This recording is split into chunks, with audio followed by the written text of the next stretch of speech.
Our opening speaker, Saul Hicks, shared his powerful story at the 2008 MDRT annual meeting. Saul has been a member of MDRT for 24 years and has 12 top of the table and 3 court of the table honors. Saul was named Gamma International's Agent of the Year 4 times. He is an author and mentors more than 150 agents from around the world. Today, Saul is going to share with you the mindset and practices that help him to be a winner every single day. Please welcome Saul Hicks. This little light of mine, I'm gonna let it shine. Oh, this little light of mine, I'm gonna let it shine. This little light of mine, I'm gonna let it shine. Let it shine, let it shine, let it shine. Hello!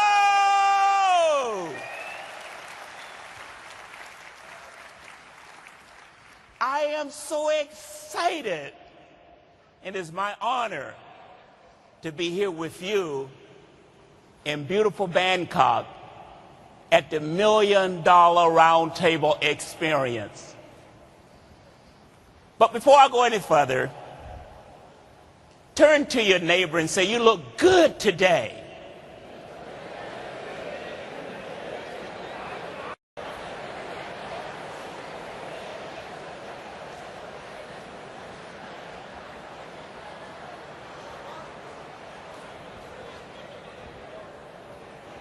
Wonderful. Now I want to talk to my family. I got to let you in on a little secret. I have a problem. That's right. I came 10,000 miles so you could all help me. Please allow me to present my problem to you. I've been in the insurance business for over 40 years, and I am not ready to retire yet. My average policy amounts to somewhere around $5 million. And on the average, each time I close a sale, I take home $50,000 in commission.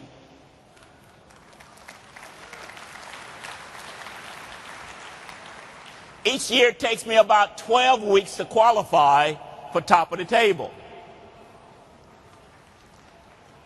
I've had 7 number 1 finishes and prospects too many to count. In short, I have too much business. That's it in a nutshell. It happens every year. It's a habit I can't seem to break. I stand out among my peers, and as you all know, I'm a very shy guy. I don't like to be the center of attention. I want to blend in. With that in mind, I realize that there is only one solution. I have to pass the problem on to you so we can all stand out. Does anybody want my problem? Is there anyone in this room who wants to wake up every day with too much business? It's possible, but only if you know where to begin. You begin with a balanced approach. Most people are stuck because of their approaches to set lots of great big goals and hope that their action can live up to the goals. If they fall short, they can still say they have accomplished more than nothing. There's an old saying, shoot for the moon. If you miss, you might hit a star. That is the exact wrong way to do things. Goals don't come first. They grow out of who you are and help you to get to be the man or woman that you want to be. Think of it this way. We begin with a purpose, a motivation, a reason for being here. If you don't believe you have a purpose, then you have no reason to set goals, right? My motivation is to care for my wife and family and to give what I have learned back to others. From there, I formulate a plan and set goals to see that plan come to pass. If my motivation is to care for my family, I think about what it would take to do that. If I want to help others in the business, I make sure I'm good enough for them to want to listen to what I have to say. Success is not the end for me, but rather a mean to an end. It helps me fulfill my purpose. So how does this look in my day-to-day practice? Well, as you know, what we do is divided up into two parts: selling and prospecting. All success or failure can be traced back to how we both perform in one or both of these areas. Let's look at the best way to do each of them. Selling is not just about finding people to buy your product. It's not even about getting these people to give you repeat business. Think of it this way. It's good to make a sale because that is business, and business is always good. But it's better to make a friend because friends will buy from you more than once. But the best selling gives you disciples, a group of people who will happily go out and tell others about you. Remember, my problem is too much business, not just enough business. If you want too much business, repeat business is not going to be enough. You need referral business. That means you have to stop thinking about simply closing a sale. You're also opening a discussion. You're setting priorities before you push products on people. You take them through the same thing you went through before you started. You want them to see their purpose and make a plan, and then put it into practice. What motivates them? Their goals should flow from that. Then they can't help but act. If you set their goals according to what matters to you, the sale, they will catch on quickly that they don't matter to you. You may make a sale, and you may even convince them that you're harmless. But something will make them think twice about telling others about you. Making disciples means inspiring trust.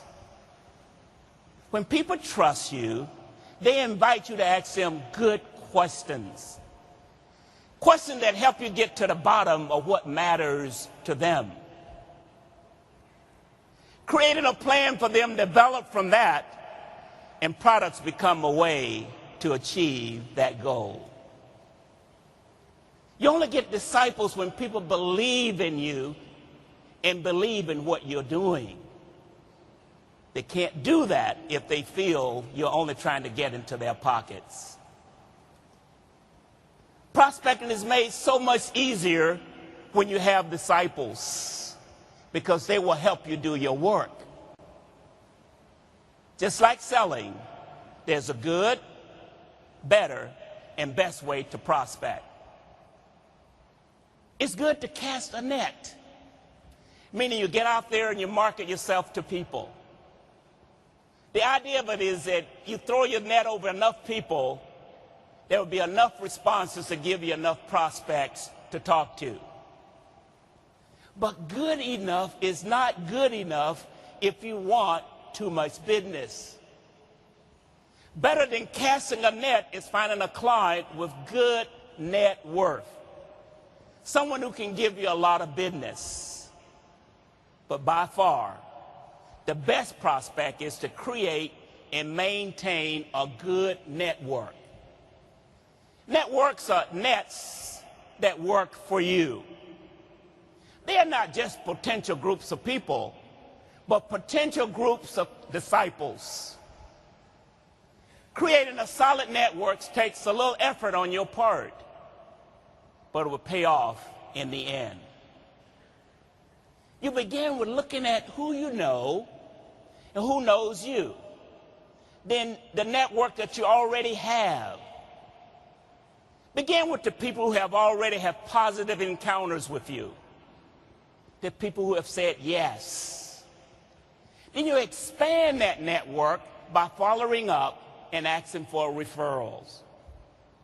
Look at the reason they said yes. What do you have in common with them? What are the factors that make them more open to you? You may find you have a number of doctors or teachers or clergies in that group. That's an opportunity to approach more people like them. Look at the group of people who have said no to you. Learn from those encounters and improve your performance rate with that network. What groups are connected to your existing networks? If you have lots of clients who are ministers, for an example, they may have connection to the people who run nonprofits. Cultivate those networks. You may discover a network among the people who have similar interests as you. It's easier to communicate with golfers if you yourself enjoy golf. Don't forget to communicate with people when you are with them. I believe in what I do. And I think that insurance is a gift to people. I will not spend time with someone I liked and elect to tell him or her about what I do.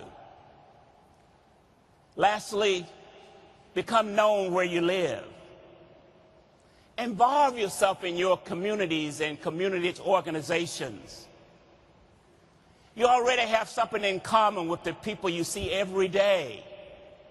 You share space. Your children go to the same schools. What concerns your neighbor should concern you. That gives you a place to start. But if selling and prospecting are the wheels that move you forward, a mentoring mindset is what keeps us on track. A mentor is somebody who gives advice and support and watches over and fosters the progress of someone. You have to want the people around you to succeed, and they will, in turn, care about your success. Selfishness will not keep you in the business for very long. We usually think about mentoring as it relates to other agents. But it's just as important to have that same posture when you're dealing with yourself, your staff, and your clients. There are 7 lessons you should learn when you're mentoring yourself. Be patient with yourself.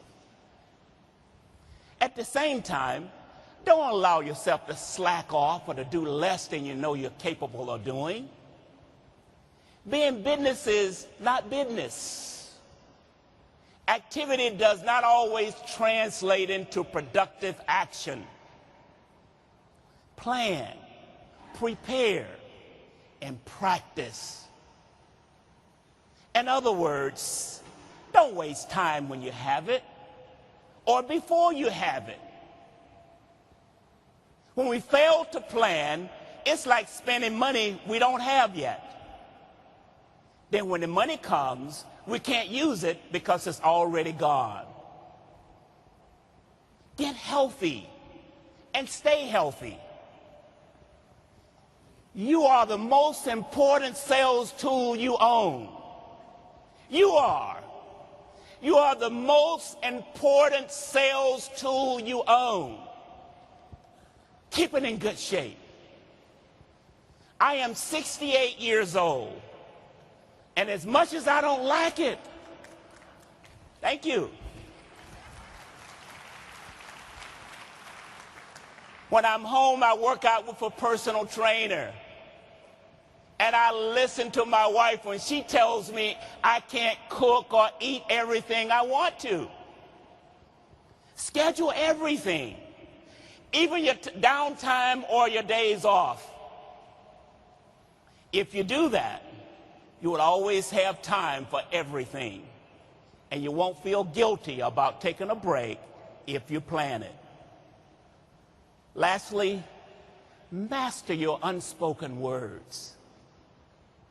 What you don't say is as important as what you do say. How do you speak to your clients? Are your words kind to your staff? How do you speak to people when you're angry or annoyed? Most importantly, what are you saying to yourself on a daily basis? If we believe the conversation going on in your head about you, what will we think of you? Beyond yourself, it is important to mentor your staff. If they progress, you progress. There are 5 things the people you work with should always be able to say about you. They all speak to your level of integrity. First, you say what you mean and mean what you say. Second, you're not perfect. You make mistakes. You also take responsibility for your mistakes. You want them to succeed, and finally, you need them to help you succeed. Your staff need to know that they matter before they can appreciate that they matter to you.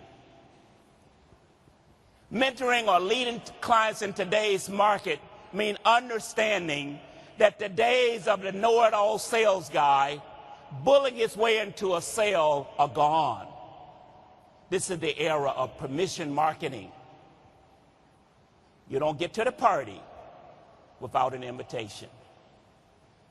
Learn that or plan to encounter a lot of resistance. I also like to know the difference between an act of service and a state of service.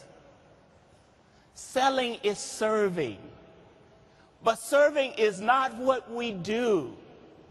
We have to go beyond that and make it who we are. When we do that, we create viral value for ourselves. We become contagious with who we are, and other people carry out our story to others. It's another way of saying you have made disciples. Now let's talk about the other side of winning. Success is about more than doing well or being at the right time at the right place at the right time. The other part of it has to do with how do you handle failure, setbacks, and what do you do when you miss the mark? Michael Jordan is arguably the greatest basketball player ever. But there are a few things you might not know about him. He made lots of shots in his career. But did you know that Mike missed more than 9,000 shots? He lost more than 300 games. And 26 times he was given the opportunity to shoot the winning shot, and he blew it. But no one will call Michael Jordan anything other than a winner. So it stands to reason that perfection is not a part of being a winner. More accurately, A winner is a man or woman who can recover after a loss, correct for their weaknesses, come back strong after a setback, and make the most of an opportunity or missed opportunity. Success is perfecting the art of the rebound. Rebounding is taking what works against you and make it work for you. But before we move on, you have to accept some things. You will not make every sale. I'm sorry to tell you that. If you're pushing yourself at all, and you should always go through times of trouble, or struggle, your number will not always be up. When that happens, there are 6 things you should remember. First, it happens to everyone. Second, you're not your numbers. You're a salesperson despite your numbers. Down doesn't mean out. And hope is not a strategic plan. You can't wish your way out of a bad performance any more than wishing would make you better at what you do. Panic is not a strategic plan either. Sometimes a tough few weeks can paralyze you and make you afraid to keep trying, but you have to. And if you can, you will remember the most important thing. If you are the problem, you also are the solution. My wife, Miss Carol, of 48 years,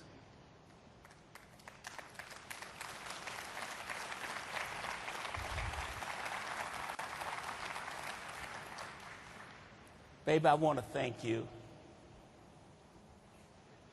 for all the ups and all the downs. You have been there.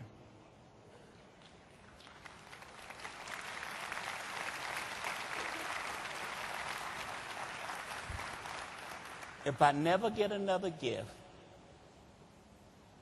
I'd be okay because of you.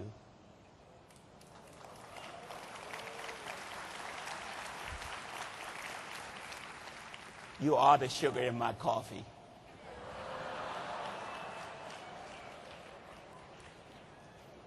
Miss Carol taught me a very important lesson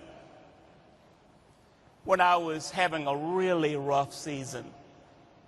I was on low sales probation, and my manager was telling me I was finished in the business. When I shared this with my wife, she said, "Honey, those people don't know you. I know you. I know who you are and what you can do. What were you doing the last time you were doing well? Do those things until it feels familiar to you again." From that, I learned how important it is to remember where you slip, not where you fail. It's easy to focus on the bottom and think that's all you can do, especially if you've been in a slump for a while. I've been there. But you have to remind yourself over and over that there was a time when you could do better and did do better. The key to getting back on track is to remodel your inner life. In other words, get rid of all the harmful thoughts and replace them with reasonable action-provoking thoughts. The journey to any place, good or bad, is only 5 inches long. That is the distance between your ears. In other words, changing your mind will go a long way toward changing your behavior. Good results eventually follows consistent good behavior. Let it go.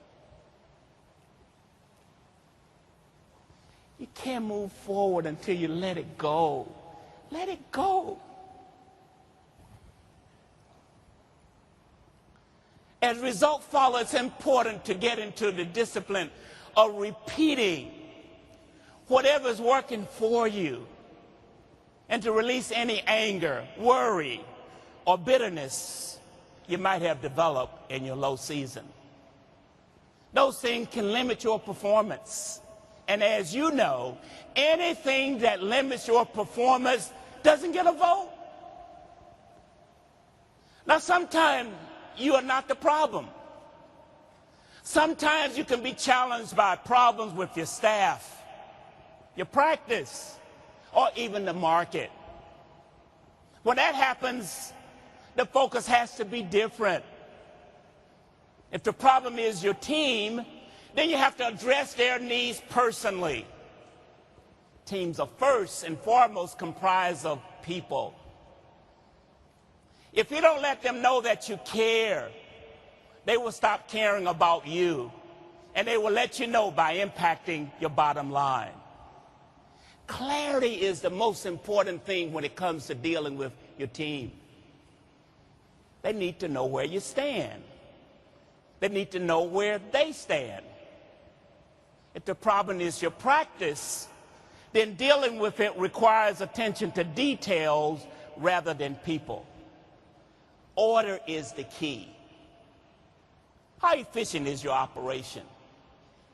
Are there areas of waste? How close are you to your original vision for your business? Having a plan and sticking to it is important in this place, and consistency is essential. Sometimes it's not you. It's not your team, and it's not your practice. Sometimes the market is at fault. The economy fluctuates and people panic. Sometimes this means cultivating new networks or being more creative with the ones you already have. The key is to connect with what's going on and respond accordingly. You can't control the market, but there are two things you can do to maneuver in a stubborn market. You can find a need and fill it, or you can see someone greed and satisfy it. Rebounding your team and practice is more within your control. It involves a few things. First on the list is realigning your team by restating your principle and recasting your company vision if necessary. Then reinforcing that vision by raising your emotional IQ by encouraging the people following you as opposed to asserting yourself as a leader. When it comes to dealing with difficult or low-performing people, reposition them as a first response. Replace them as a last resort. And finally, when you're communicating about different issues, outline goals for their solution value to the practice, not as a way to fix the team. Michael Jordan said, if you're trying to achieve, there will be roadblocks. I've had them. Everybody has had them. But roadblocks don't have to stop you. If you run into a wall, don't turn around and give up. Figure out how to climb it, go through it, or work around it. Take a look at this problem. Does it make sense to you? How is it possible? I will tell you how. Look at the numbers. I was 138th place with 90 applications in my hand. I traveled 22 cities in 11 days. And by the time it was over, I had won my first #1 trophy.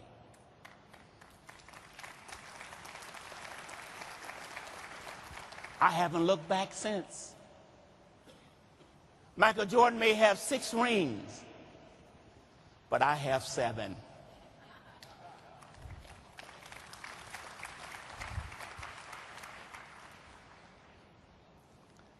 I am so honored to be here with you today. You've had some great speakers, but I want to quote one of my favorite speakers and writers, Francis Bacon. He said, "It's not what you eat, but what you digest that makes you strong. It's not what you earn, but what you save that makes you rich. It's not what you read, but what you remember that makes you learn. And it's not what you profess, but what you practice. It's what you practice that gives you integrity." You could take all of the different things that the people have said to you today and tomorrow and Saturday, but unless you digest it, I have digested the wisdom of my mother. That's why I sing this song when I start off, "This Little Light of Mine," because my mother told me that one day, son, your light needs to be shining brightly. Don't ever let anyone put out your light.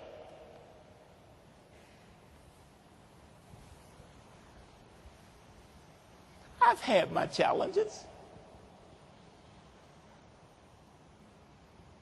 I grew up where the only thing that seemed to be successful was a white-only sign.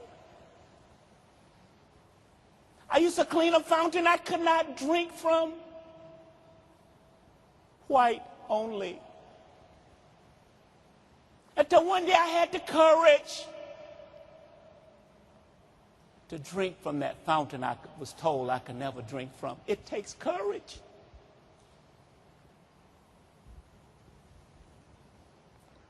When I drank the water, it tasted just like water. It was no different. What's stopping you?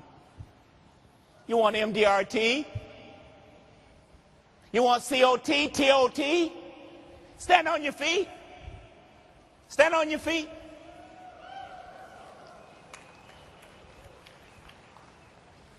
If it's doubt, if it's fear, shake it off. Shake it off. Just shake it off. Shake it off. Shake it off. That's it. Shake it off. Shake it off. You have to push, push, push, push. Anything that you want, you have to push. I am so grateful.